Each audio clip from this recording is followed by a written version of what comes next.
Só que eu vou pedir uma coisa pra vocês. Vocês têm meu e-mail, sabem do trabalho. Não esqueça que o vestibular é extremamente injusto. Se você, por acaso, mais alguma vez for injustiçado, injustiçada, não faça mais cursinho. Chega de ser roubado. O ano que vem, me procure. Genor, tem material de geografia? Tenho. Genor, tem como tirar umas dúvidas aí com a gente? Tenho. A gente se encontra aqui no Zé Reieira.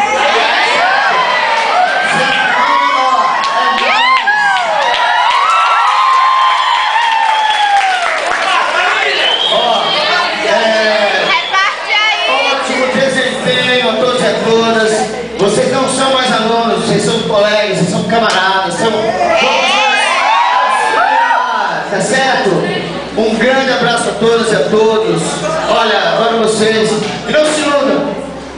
Nós aprendemos com vocês. É uma troca. Tá certo?